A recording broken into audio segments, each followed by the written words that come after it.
Oh, I noticed this earlier. I've got a notepad document with potential favourite fact candidates because I really had to think about this one. I did like a shortlist and everything. It's a toughie, yeah. But the thing is that this sort of I wrote this shortlist in like the spur of the moment, so it's sort of shorthand. And the very first one on the list, I've written deck of cards or feet. What? What does that mean? What? I assume they must be connected to some kind of fact. Deck of cards or feet, head and gravity. Oh, okay. Your head travels faster. Yeah, it's deck of cards or feet, head, and gravity. They're two separate facts. Oh, what's the deck of cards? Deck of cards there's is more iterations of a deck of cards than there are atoms. Atoms in the universe. Yeah, that's the one. And then, your feet are traveling through time slower than your head is because it's closer to the source of the Earth's gravity. Yeah. We haven't even started the episode, and we're already let's spoiling. Let's sync. Right, hurry up then. All right. Hello, Harry. It's the podcast. We're starting thick and fast. I'm hitting you with trivia immediately. First thing off the bat. Harry, Anubis, the god of death, had the head of what animal? Go. Anubis, a crocodile? It's a jackal. Wrong. Jackal. Fuck. What year did basketball become an official Olympic event? 1991. 1936. I just skipped past the question. Who has held the world record in the pole vault, 6.14 meters, for more than 20 years? Me? Incorrect. It's Sergei Bubka. He's my second guess. Harry, the opera Ada was commissioned to mark what event? I literally didn't even hear the question because I was readjusting in my chair. God, you're awful. It's obviously the opening of the Khedivial Opera House. What actor was one of the most decorated American soldiers of World War II, Harry? Richard Nixon. Incorrect. It's Audie Murphy. Who shot Lee Harvey Oswald? Jack Ruby. You actually got that one? Yeah. That was correct. Good work. 1 of 6. Very proud of you. Thank you very much. That's great. I'm glad we stumbled across like a random piece of information. Hey everyone, welcome to the podcast. My name's Harry. That guy's Luke. I'm glad we stumbled across a piece of information that I actually knew. It would have been really embarrassing if you just got them all wrong. Yeah. Oh, because I like just accumulating random bits of knowledge. Like I found the greatest website. I've never seen this before. It's just called Random Trivia Generator. Well, it gives you a... It opens and you select a category. You click on the category and then then you're off. You're off to the races. That's extremely cool. I could spend hours with that. However, I am worried that this looks sick. I'm just worried that is this episode just going to turn into? Did you know? And Did you know? Oh yeah, and this website does it like quiz style. Yeah. So we've got questions. It's like we're playing Trivial Pursuit. It's like you got arts, geography. So it literally is the same categories. I think minus sports because it's everyone's favorite. Yeah. Literally the worst category. Yeah. Yeah. Are you a fan of trivia, Harry? My God, we're actually going to discuss the concept of trivia as we're just giving facts. Yeah, no, I do. I love trivia. And I think me and you are similar in that regard. We enjoy a trivia game. It's perfect. It's like it's whimsy. It's fun. It's knowledge. It's interesting. It's intriguing. It's such a delightful little thing whenever you come across a little random Shut fact. your thesaurus for a minute, all right? I don't know. It's interesting. It's intriguing. It's delectable. It's go through all the words. Yeah, I just think it's like a good time. Like, what I don't understand why people there is this sort of concept against trivia of it being trivial. It's pointless, but it just feels like you're going out of your way at that point to take something interesting and fun and degrade it and be like, the thing about trivia is if you find the right game or the right method of trivia, it's such an easy win for a group, right? Like Trivial Pursuit, right? Like I enjoy Trivial Pursuit, just like the default game. But then there's if me and my family got together and we played Trivial Pursuit, we could have a fine time just playing regular old Trivial Pursuit. But then there's also it's the Harry Potter Trivial Pursuit. It's Lord of the Rings Trivial Pursuit. If there is anything that has fit who I know Luke Cobb to be more, you've straight away gamified it. You've straight away. It's fair, yeah. And I feel like listeners to the podcast know you well enough now to understand that straight away Luke's made it a game. He's made it Made it I love games. so you can optimize for I'm a gamer. and compete in. I know you are. I'm not optimizing. You are. You're trying to. I'm not. You're I'm not like one of those people who goes on like Jeopardy with the No. You're like strategy. You're like the chasers from The Chase, the UK quiz show, The Chase, where like there's these people who have just like accumulated so much knowledge, and like now you've I'm not the general public is going to against I them. don't think I'm that good at trivia, to be fair. Yeah. How well would you do in a pub quiz? Say, all right, it's 20 questions. How many would you expect to get right? Probably 19. Yeah. Okay, well that's not good enough, is it, Luke? You know. This is what keeps you awake at one night. of the first things that me and Fran did together. This was before we were a couple.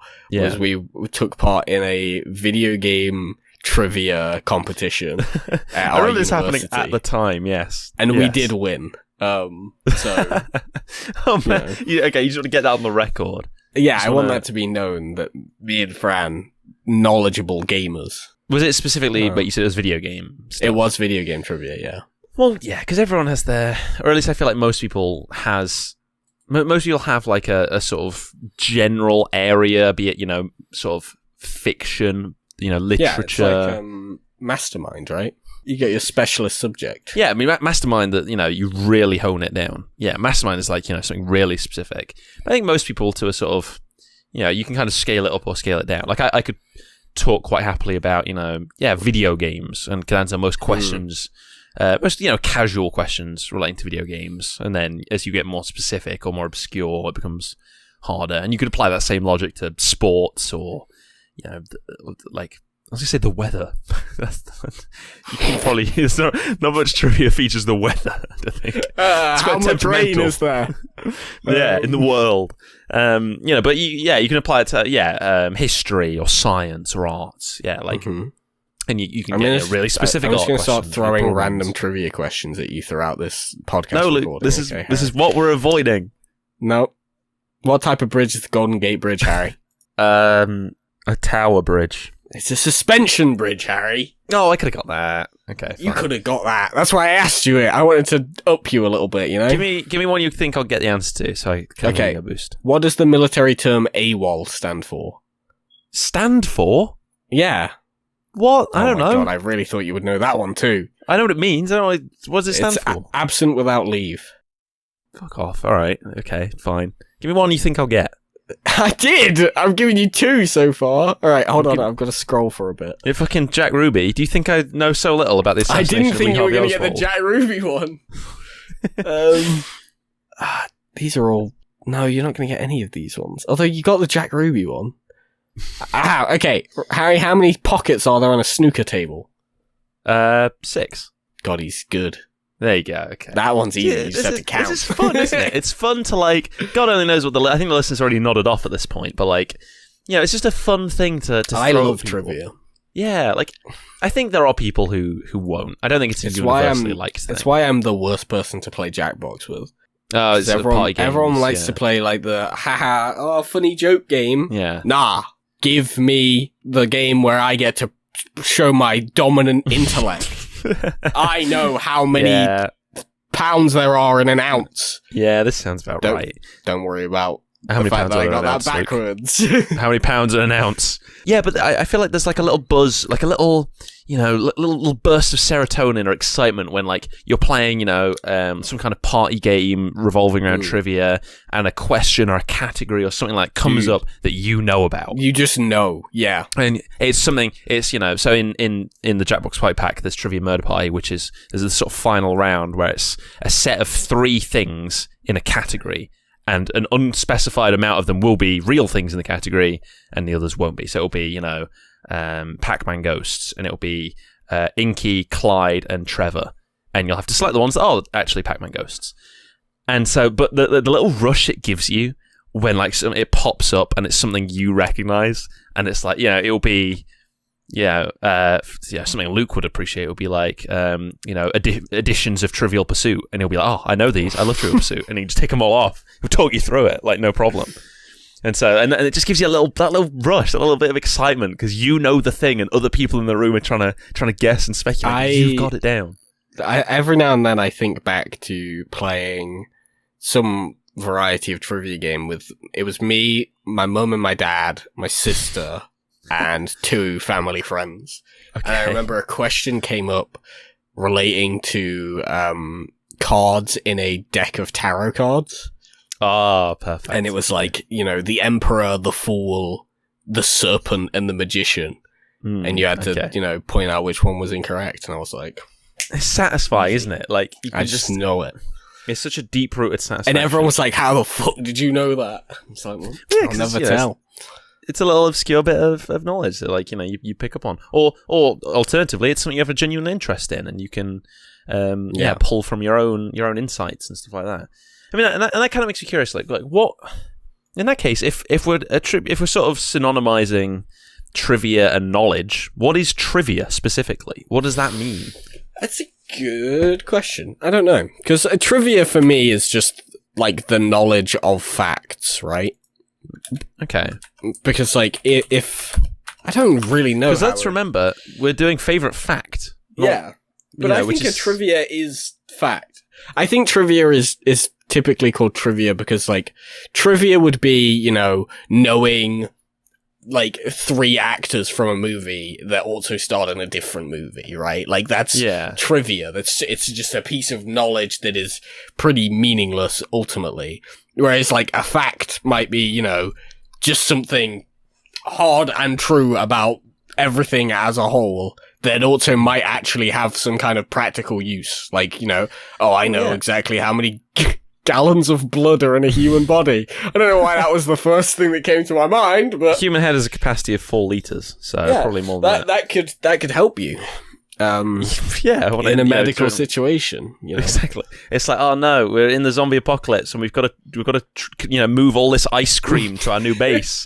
Saying that, Derek died recently, but wait, 4 litres? Perfect. Well, I'm curious then, do you think that trivia is inherently pointless or serendipitous? I think I think it's one of those unfortunate situations where I don't know. It was serendipitous. Where did that come from? You just really show it off. Okay, so I feel like a twat. Go on. I think it's just one of the unfortunate things that the word trivia is like definitionally it's trivial. Like that is part of where it comes from. Because, like, a trivia... So I'm looking at the dictionary definition right now. Details, considerations, or pieces of information of little importance or value. Which, obviously, I think that, there is value in value, I suppose, right? Yeah, I would agree. It has its purpose. And I think that I was also looking at this definition. I feel like it's kind of like what we were talking about with ASMR last time, being like...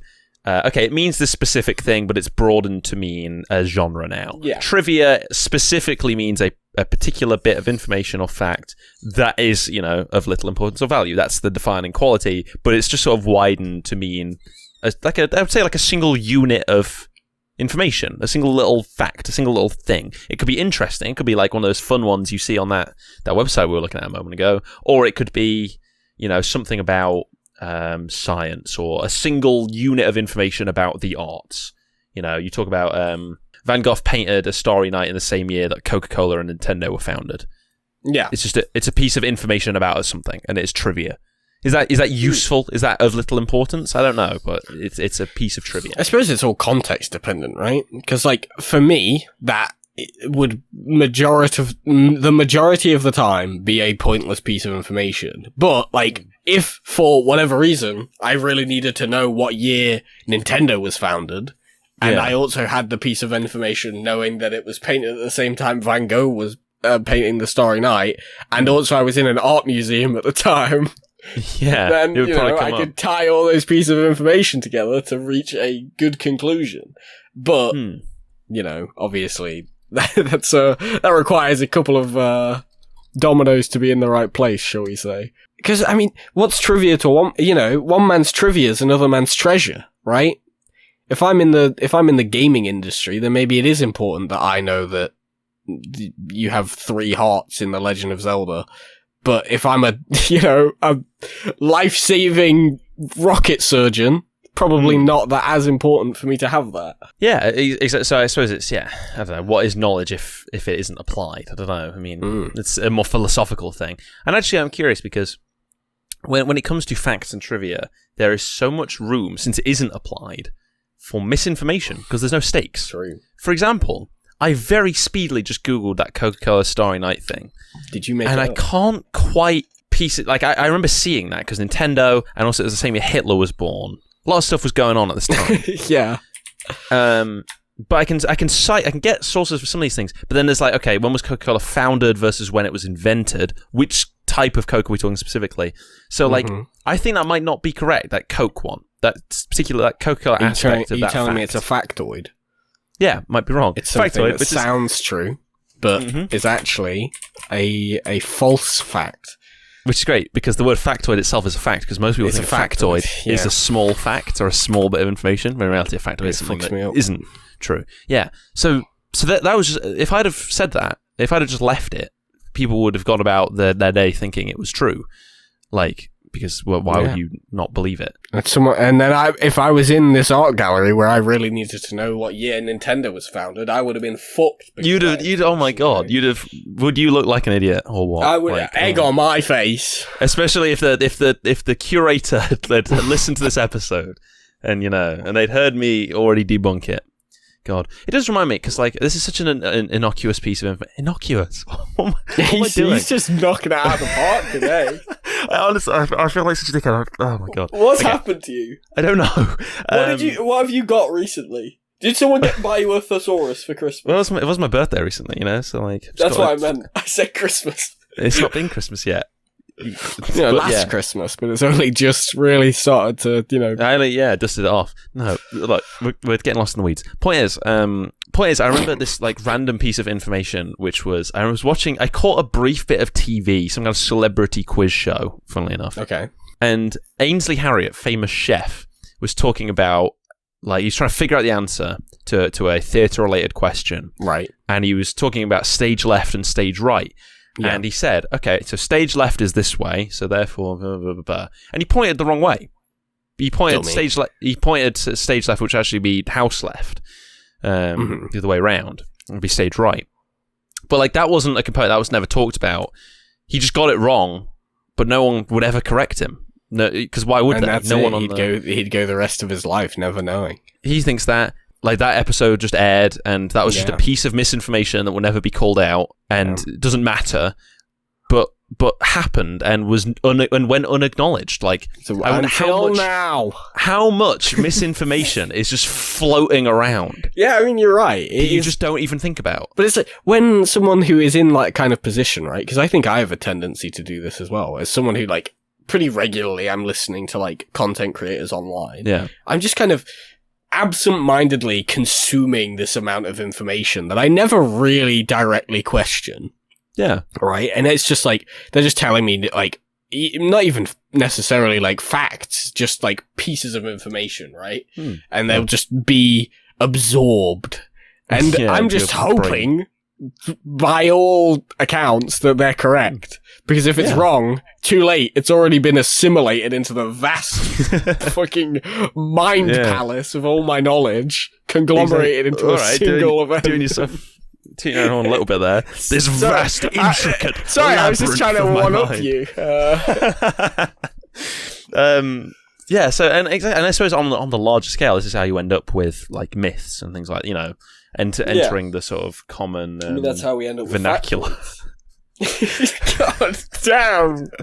He's just. I think this was a slight misuse of the word. You massaged that one. Yeah, but oh well. Like the whole. Have you heard, Luke? Did you know that a duck's quack doesn't echo?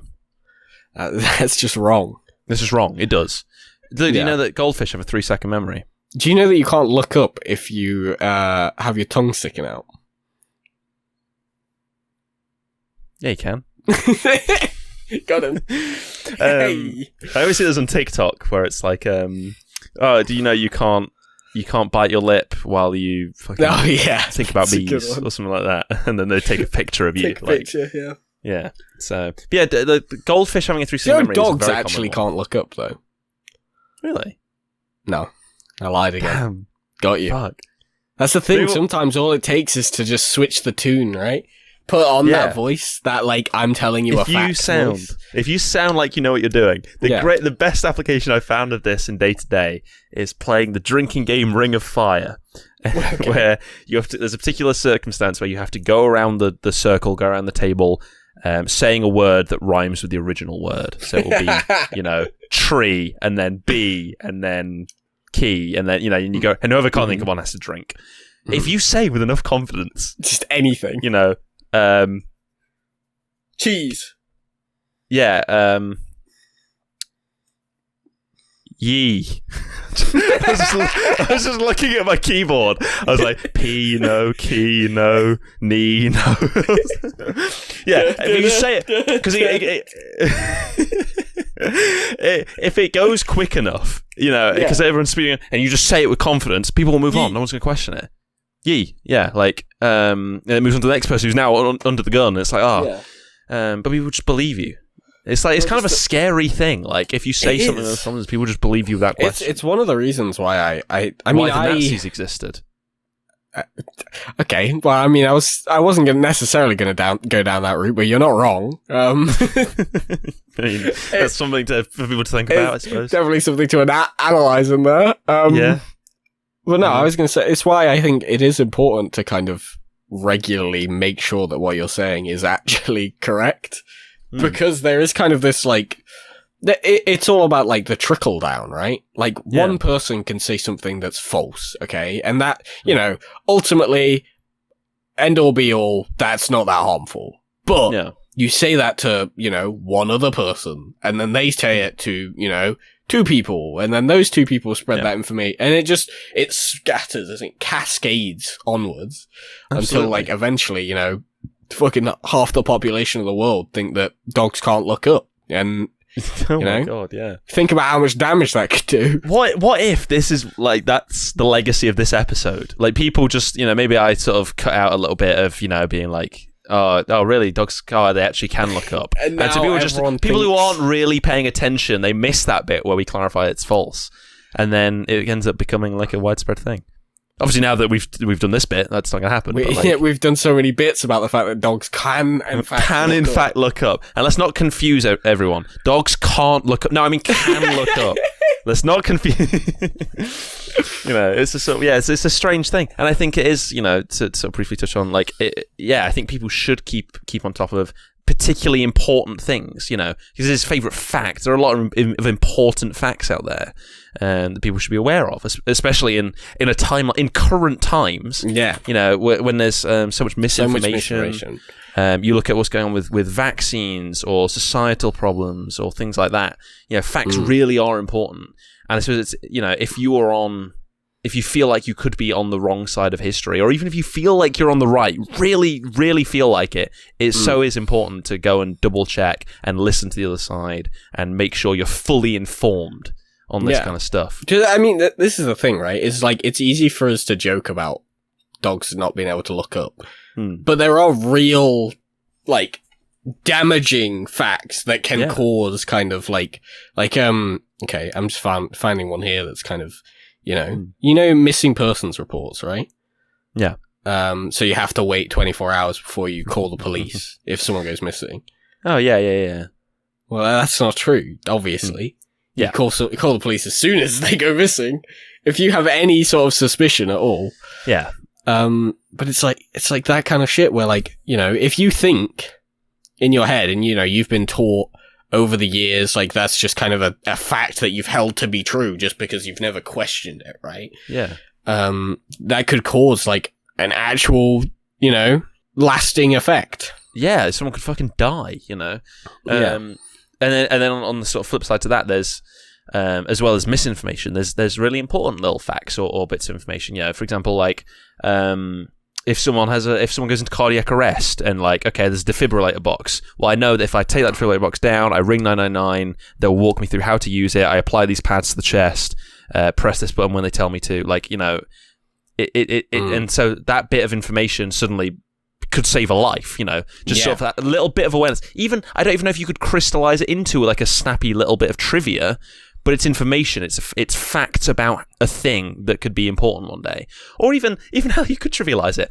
CPR you do to the rhythm of Staying Alive. Yeah, exactly. That kind of stuff where like it genuine like medical facts, right? That like just shit that if you knew it, if ever you were in the situation where you know, that came up, you could genuinely save a life. And I think part of that is kind of ties into this distinction between trivia and fact, right? Yeah. That, like, there are things that if you know can drastically change the course of your life and the lives of others around you. Yeah. Or, like, did you know that, Go on. Yeah, and did you know that sodium burns green? No, it doesn't. I did know that, actually. Wait, does it? What colour does burn? Yeah. What colour does sodium burn? Yellow. Oh. What burns green, then? Green is barium. What do they make fireworks out of? No, it isn't. You didn't know that off the top of your head. No, I've Googled. There's like a list here. Okay. I genuinely thought for a second you were trying to get me there. No, everyone knows barium. Everyone knows what colour barium burns. It's just sodium that's contested. Copper sulfite burns green. Sulfate. We're saying that though, but potassium burns lilac. So I just googled. Look, I'm just looking at. I googled fun facts. I always enjoy those Reddit threads where it's like, "What's a fun fact?" And then people. What's a terrifying fact that will leave you awake at night? And those ones as well. But I've just looked at this list, and the top one is about U.S. founding fathers. And what I find interesting is when you get like facts about two people that line up and create these like spooky coincidences. So it's even got its own Wikipedia page. Lincoln Kennedy coincidences urban legend. It's basically the idea that U.S. presidents Abraham Lincoln and John F. Kennedy both have a bunch of like similarities about them. Yeah. So Lincoln and Kennedy both have 7 letters. My favorite one is that Lincoln was shot in Ford's theater while watching a show, and John Kennedy was shot driving in a Ford. In a Ford, yeah. Both lost a child prior to the presidency. Both were shot in the presence of their wives. Like a lot of this stuff is just it is trivial because it's like it's ridiculous. You don't need to. It's not notable. Like a lot of these could be individual facts. So that the Ford one, Ford theater and a Ford car.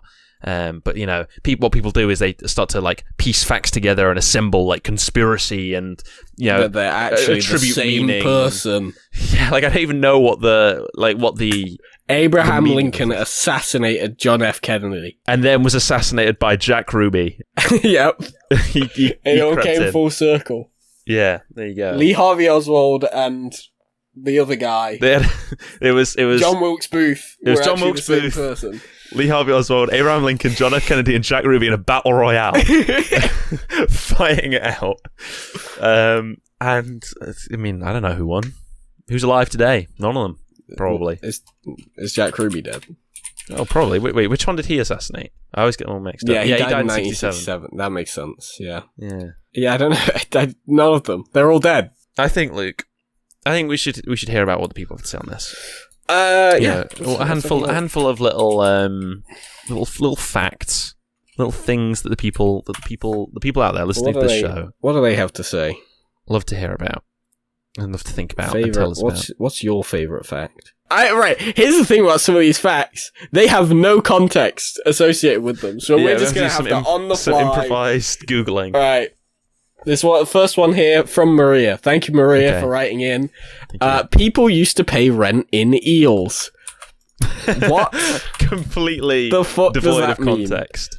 See, this is one of those where it's like, okay, because I remember hearing like, it was on the Ricky Gervais show, a fact that like it was literally worded as in oldest times. You know the kiss at the end of what you may now kiss the bride. That comes from when the couple would make love in front of half the village, and it's like this is completely devoid of context or information at all, really.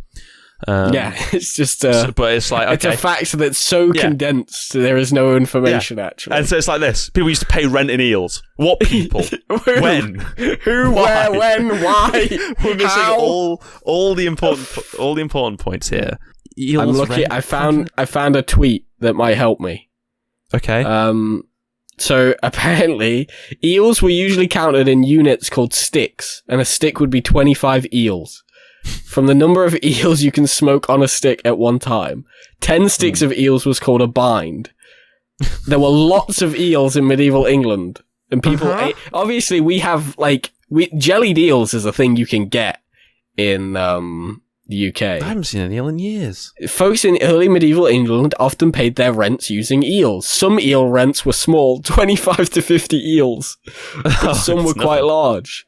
The village of Wells paid Ramsey Monastery 60,000 eels every year. What? Oh my god. Okay. That's 164 eels a day. it's like in Warhammer lore, sacrificing thousands of people to the Emperor. Is how many eels a day we need to pass on to keep them happy. Yeah, that's insane. I've just googled this, and historyextra.com words it as, the idea of accepting eels as rental payment may strike modern readers as unusual, but in early medieval England, eel rents were commonplace. Okay, thank you for that. During this period, before there was enough available coinage, landlords often accepted in-kind rents such as eggs, ale, grain, and especially eels. So I guess this is true then. It's past our sort of... It's real. God, I like that they keep wording it as eel rents. I don't know if you'll know like a single, like a hyphenated word, yeah. Yeah, that we should all know about. It's an eel rent. Well, you guys don't know about eel rent? Do you know about eel rents? Like, what are you fucking doing? English landlords collected more than 500,000 eels in rent each year in the 1100s. Okay, well, here's the question then. What makes this interesting? Like, what is it about this? I don't know. It's just like, it's so like, foreign, right? It's such a... considering that for us, like, currency has become such a commonplace thing, right? Like, I can't imagine paying for anything with anything other than money. Yeah. Like if I went to Asda with a fucking bag of eels, you know, homegrown fucking cod, they would probably have me kicked out. And honestly, fair enough. But I kind of wish this was still a concept. I kind of wish that I could like go to the Christmas market. What, you wish we still had like a bartering? Yeah, in Nottingham. And be like, you know, go up to like a little stall of someone selling, you know, jewelry. To be fair, at like a little market like that, you probably could. Maybe, but then again, it's like because the whole system relies on money. Like if I go to like the issue that they have then is that like, you know, if you trade with someone and you give them 25 eels, right, and they give you their whatever good you're purchasing, like a nice crepe, you know, they then have to find some use for those eels. Exactly, you know, give a man an eel, he'll eat for a day. Set up an economy based on eels, and he'll eat for a lifetime. So, true. You know, in the land of the. I can't figure out how to make this joke work. What? In the land of the medieval, the eel farmer is king. That's true, actually. Like, you could just breed them. Like, where are you getting these eels from? I suppose, like, those guys who are getting, like, 60k eels. They can't just breed them and like, become god of eels. I think we've highlighted exactly why we eventually transferred away from these kind of currencies. Because any currency that relies on, like, you know, something that you can yourself create causes some issues. You can't breed money. So I can't remember where it was, but there was a story based around the hunting of cobras, where a local government had set up a scheme, essentially, where if you traded in these kind of snake heads, you would get paid a certain amount of money, right? Okay. Now, the issue, of course, being that, you know, people could do that, right? You could, you know, go out, kill a couple snakes, trade them in, get your cash, leave. Yeah. That's fine, but it's not particularly profitable. What's more profitable is breeding them. Breeding cobras, and then trading those in. Yeah, thereby directly countering the whole reason that this scheme was introduced in the first place. I'm now imagining like these operations going wrong. Someone's got like a basement full of, or like an attic, they're packed with cobras, and there's some kind of like explosion, or like the roof collapses, and thousands of cobras start spilling out into the streets. And it's like, the government's there like, what went wrong? How did this happen? It's all gone terribly wrong. Well, we kind of have like a sort of more developed, you know, in like certain European countries, for example, where you trade in your recycling, and like, you know, people aren't going out there buying bottles of Coke to like tip it down the sink and then trade in the bottles. Well, that's but, like, a bit different, I suppose, because then you would have to, you know, make your own bottles, right? Yeah, exactly. So it's a bit, you know, that concept can work, I suppose, but when it comes to like killing cobras, you know, it's not quite the right application. there are actually python hunters in Florida, But as an and occupation. they're just chilling. Yeah, they're doing. I really like that. We live in very polarizing times. True. Where people are divided on a lot of things. But I love that everyone hates poachers. Yeah, it is Everyone kind hates of universally like not a hobby. Bit of recreation. Yeah, everyone hates poachers. I really like that. It's Not called poachers. the Cobra effect, by the way. The thing I was talking about. Wait, it's like an actual thing. Yeah, also known as the perverse incentive, and it's a real thing. All right, next. All right, Go on. Harry, I'm gonna read this one out, Okay. and you're gonna need to help me with this one. Okay. So let's just get right to it. This one's from Beth Ann. Thank you, Beth Ann. Okay.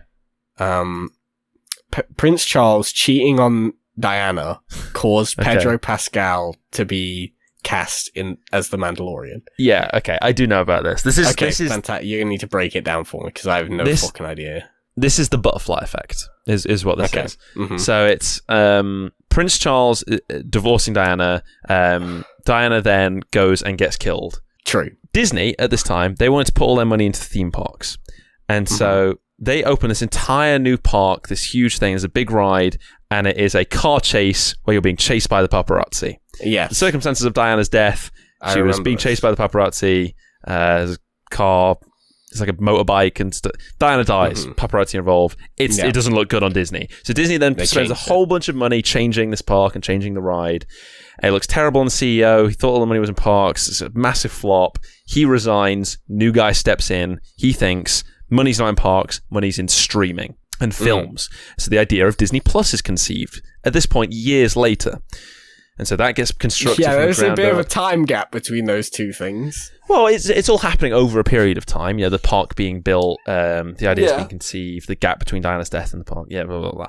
And so then eventually Disney Plus, and then Disney Plus, they want to launch with something big, something recognizable. They want Star Wars. Bob Iger.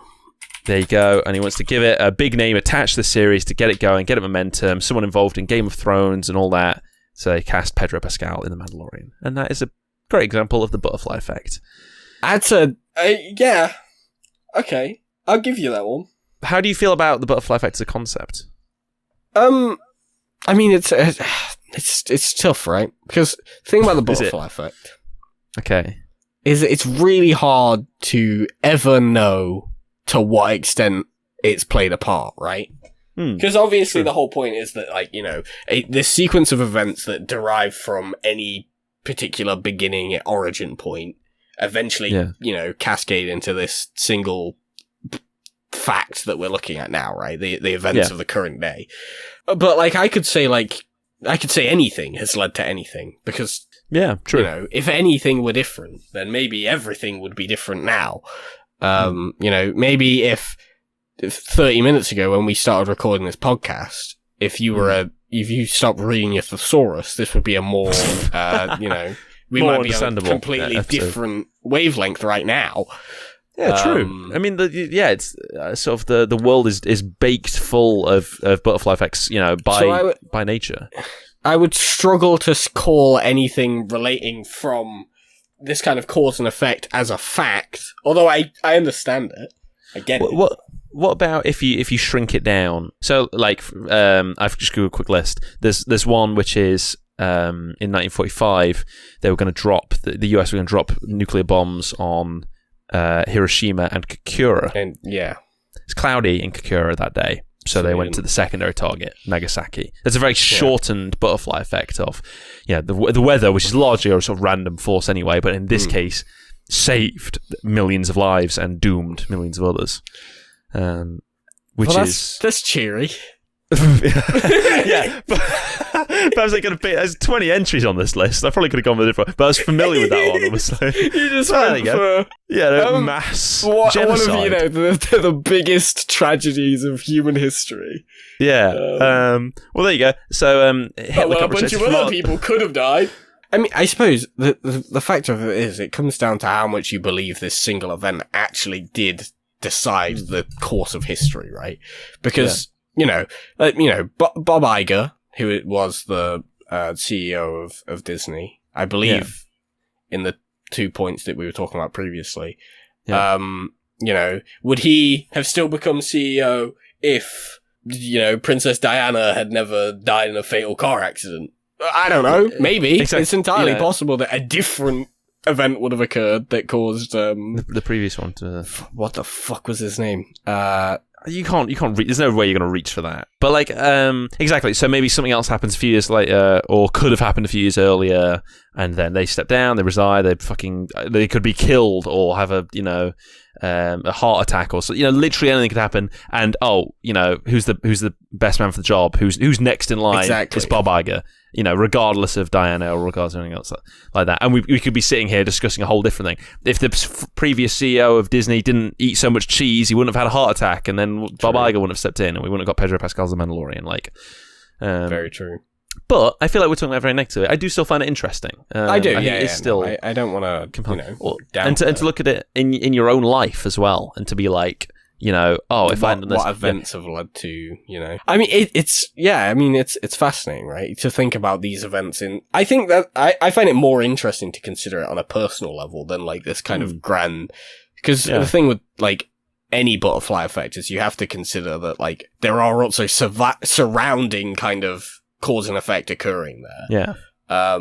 Because I think about this with if I had never because I think all the time, I kind of wish I had, gone to a different university and studied something different, or but then I really think about it and I'm like, no, I don't, because if I had done that, I would have never met half of my friends. I wouldn't have met Fran.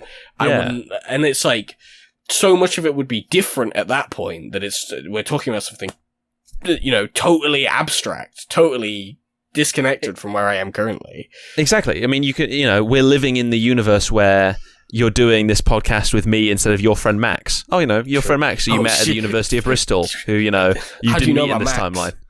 No one knows about Max, Luke, because we're in a different timeline. Sorry, I haven't told you I have omni time perception, so I can see all timelines. So we just sort of take all this for granted, like it's some kind of pure reality, and it's a good job everything played out this way. When in reality, no, we just don't have an alternative. Yeah, but saying that, let this help you sleep tonight. The idea of determinism. There's no such thing as the butterfly effect, because everything in the universe is an entirely predetermined closed system. Yeah, thanks. That really makes me me really feel good knowing that there is no free will. Yeah. So don't worry about it too much. Don't even think. Don't even sweat it, bro. Yeah, it's fine. I think I have free will, but no one else. Well, that's the thing. We're not real like the rest of us. It's just you. So okay, let's move on. You know what? Let's move on. Do you want to move on? Yeah. Should we move on? We can move on. Let's move on. What did you want me to do there? I don't know. Look, the point is, let's all pretend we still have free will and carry on with the episode as we arrive at our favourites. Yeah, sure. Let's do our favourites. Yeah, let's do our favourites, everyone. Let's do our favourites. My favourite has actually already been mentioned. We've spoken about it at length, in fact. You're fucking kidding me, really? I'm not kidding, no. Oh my God. I was going to try and not mention it until the end of the podcast, but then we'd spoke about it, and I was kind of like, ooh, okay. At length. Is it, okay, I can guess this. It's going to be, I can't remember anything we've discussed over the course of this. It's all gone. Literally, all I've got is Lincoln Kennedy. It's not that, is it? Well, it's actually the fact that dogs can't look up. No. Yeah. Okay. Yeah. No, I fucking can't remember. My favourite fact is that the word factoid does not, in fact, refer to a small fact, but instead a fact that seems to be true, but is actually incorrect. Ah. That's so fun. I wonder if I can hear your voice light up at the moment I drop that in. I just love how meta that fact is, and how because so often you hear people use the word factoid, and I feel such great, immense superiority telling them. So you are the arsehole who steps in and does that. Actually, let me tell you. Yeah. Oh, I've got I generally I would never do that. I would just smile to myself and know internally. Yeah. There is actually an alternate word called a factlet. It's adorable. Which is essentially just means the same thing as trivia. Yeah. Okay. So that's what draws you to that fact is the fact that it. I'm like, what draws to that fact? What draws to the fact is that fact. I'm rapidly declining on the vocabulary. You're thesaurus. Stay with me, Luke. Yeah, no, I've rapidly I burned out in the first 40 minutes. No, yeah. But it's the idea that it's like it's meta. It's sort of about knowledge itself. Yeah. It's about and it's one that it comes up fact. Right. Like it's a fact that does occasionally. I get to use it. I get to put it to use. Yeah, true. And I like the teaching moment. To be honest, I do enjoy being able to be being superior to others. Yeah. It's not the superiority thing. Okay. Okay. Yeah. Fair. It's mostly not the superiority thing. Yeah. No. It's a fun. Yeah. It's a nice little learning moment because then it's like you're in the club and that this is a thing and you're sharing it with other people. I quite often think about the time that I was playing the video game Rainbow Six Siege with just by myself, but you're with a team of strangers from the internet. And the one person on our team was referring to the character of Jaeger as Jagger. And I got to be the guy who stepped in and goes, "Hey, actually," and it wasn't actually. It was like, I thought I was being very diplomatic about it. I sort of went into the voice chat and was like, "Hey, just to let you know, for the future, it's actually pronounced Jaeger instead of Jagger. I think it's a German word." And he said, "Hey, shut the fuck up, bro." He was really nice. He was a really nice guy, and he was like, "Oh wow, I feel like such an idiot. Thanks for letting me know." And I was like, "Don't worry about it if no one tells you." So, damn. Wow, what a moment! A moment of brief love between two strangers on the internet. Two strangers passing like ships in the night. And now that guy's in the Jaeger club. He knows that Jaeger is pronounced that way. What if I was to go out onto the street and ask people say this word? Shit, that's a good question. Because, I think I'm primed. You know what? I think it entirely depends on if you put the umlaut on the A. Do you think that Jägermeister tastes like cough syrup? No. Do you think it tastes bad? I wouldn't choose to drink it if I wasn't drinking it with an ulterior motive. I think that I wonder if I went out to the street and asked people, what does a factoid mean? That's the one that really gets me, because I think most people would say it means a small fact. We'll add it onto the list of playing favourites case studies, along with one day ice cream. One day we'll test it. Yeah. All right. So, it's interesting, yeah. What's your fact then, Harry? Go on. I actually think we've arrived at a very unusual situation. Oh, no. Now, almost always, you say, you're going to hate this, Harry. Then I go, oh, no. Okay, perhaps not almost always. I'm going to love this. No. I think we've arrived at a situation where it's the other way around. Instead of you saying to me, you're going to hate this one, I think you're going to hate this. I'm going to hate yours. Yeah, okay. Yeah. I think you could see it as a cop-out. Doctor Who fact. Well, I think it could be considered kind of cheaty. Is it 71% of facts are made up? No. Let me tell you. It could go either way. Luke, go on. Did you know that if you leave hydrogen alone for long enough, it will begin to think about itself? You're right, that is a cop-out. Because, obviously, eventually, sure, technically because correct. The universe started out as created as a bunch of floating clouds of hydrogen. I get it. I know you get it. And then give it 13.8 billion years or so. And eventually we formed stars and galaxies and rocks and plant life and ecosystems and humans who now think about hydrogen. Well, not hydrogen. Yeah, but that's the point. It changes states. If you leave it alone, if you take a bunch of hydrogen, leave it for about 13.8 billion years. Well, it's not hydrogen anymore. Well, yeah, but it started out as hydrogen. The same way that if you leave bread alone, it turns into a pile of mold. It starts to not think about itself. Because bread's stupid. I'm going to leave you in a room alone, Harry, and you're not going to be thinking about yourself. And I'll turn into hydrogen.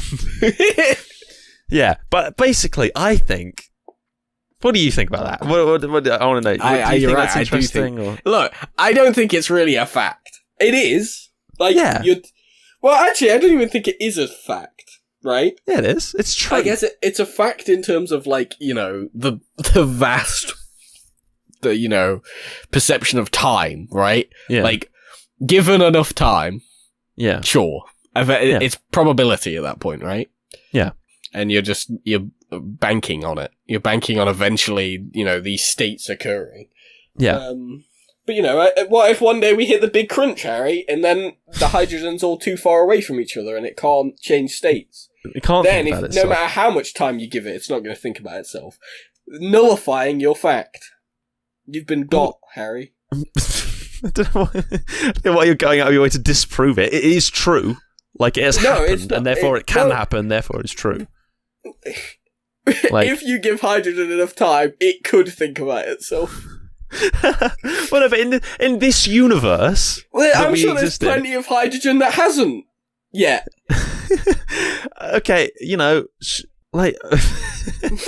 yes. I'm trying to think of another fact where it can happen. I don't think it has to be a guarantee. In the same way, we're talking about... In fact, this does kind of tie back to the Pedro Pascal one, in that because for you it wasn't a guarantee. Yeah, it seems less satisfying, which fair enough. I can't fault you for that. But what do you think of the probability of hydrogen becoming thinking?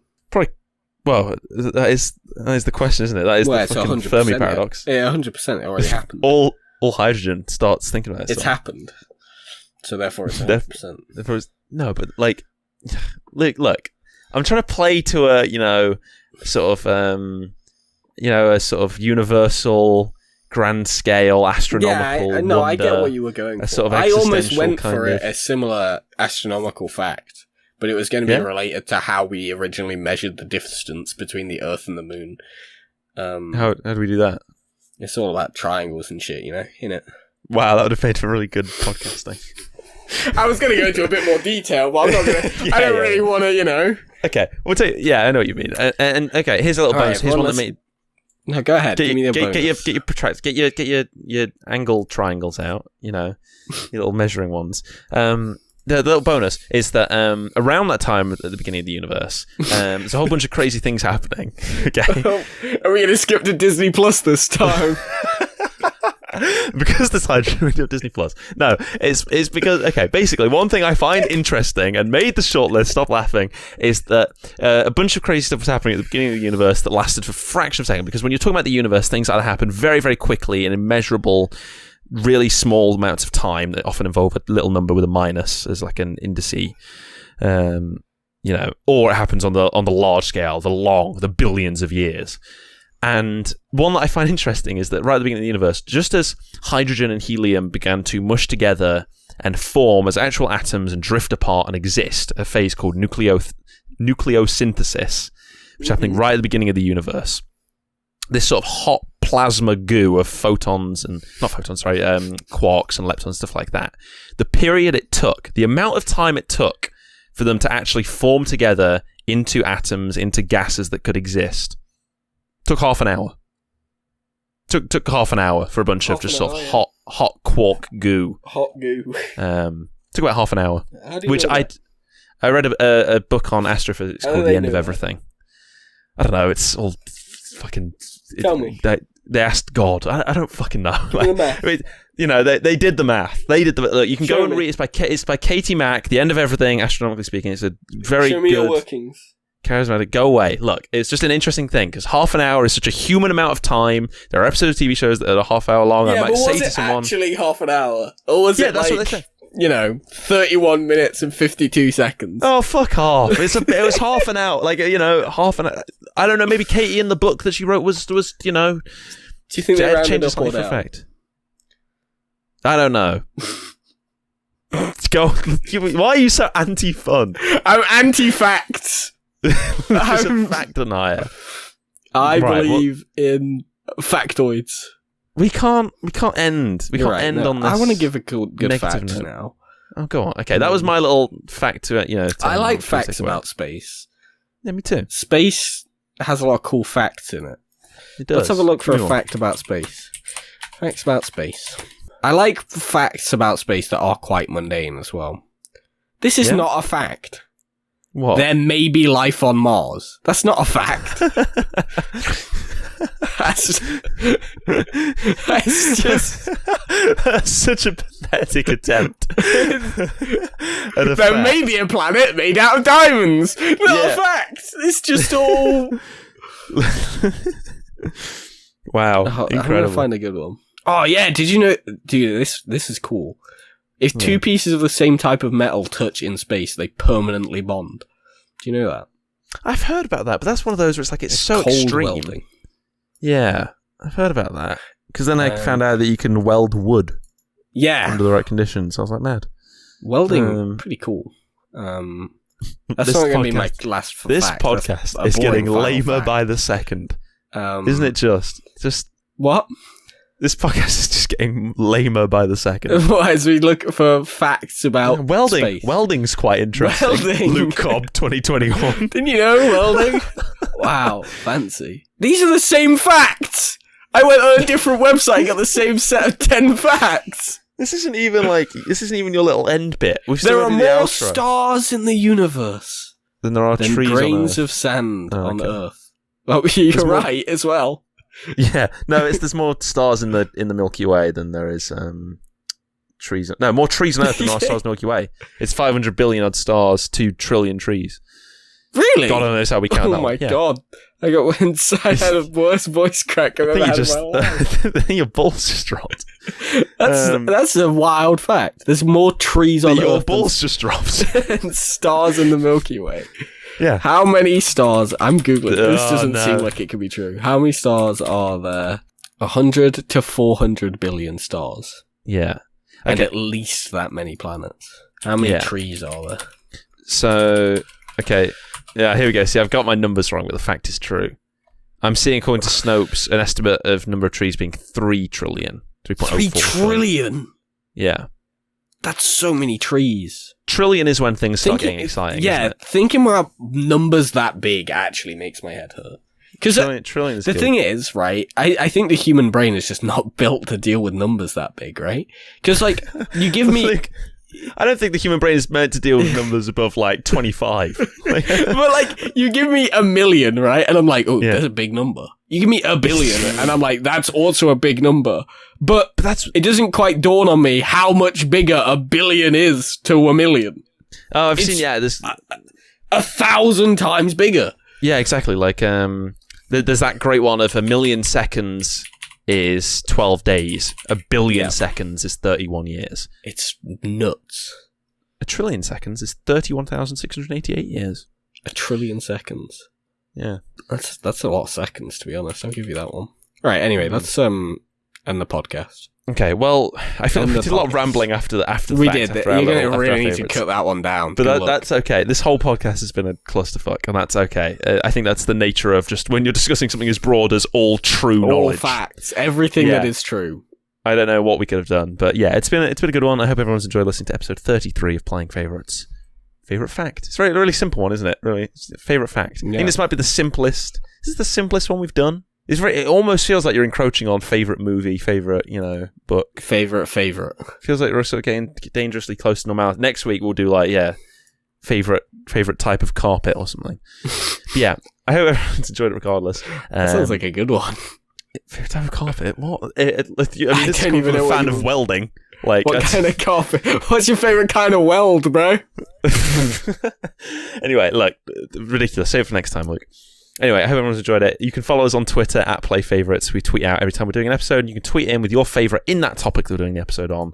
We love to check them. We love to see the tweets. It's very exciting. We love hearing your opinions on things. That's all good. That's at PlayFavourites. And you can also email in playingfavouritespodcast@gmail.com. Remember, favourites has a U in it in both cases, FAVOURITES. And you can email in with whatever you like. Episode suggestions, your favourite fact. If you've animated this clusterfuck. Think about that. Can you imagine if you animated this episode? Yeah. Why would you choose this one? I don't know. If you're going to animate something, animate... What do you think the best one to animate would be? Me not knowing what a root vegetable is. All the way at the beginning. Right at the start. Right Very there. first bit of Playing Favourites video. I imagine you could probably find at least a little bit in this episode that would make a good one. Well, good luck to you if that's the endeavour that you... You have to make one for every episode, so... Okay, well, I don't know what we're getting into the specific of this. We're doing the outro. That's it. Everyone's enjoyed it. Good stuff. Facts done. Luke, do you have any final thoughts? Do I have any final thoughts? Yeah. Do you know there are only 4 types of welding? No.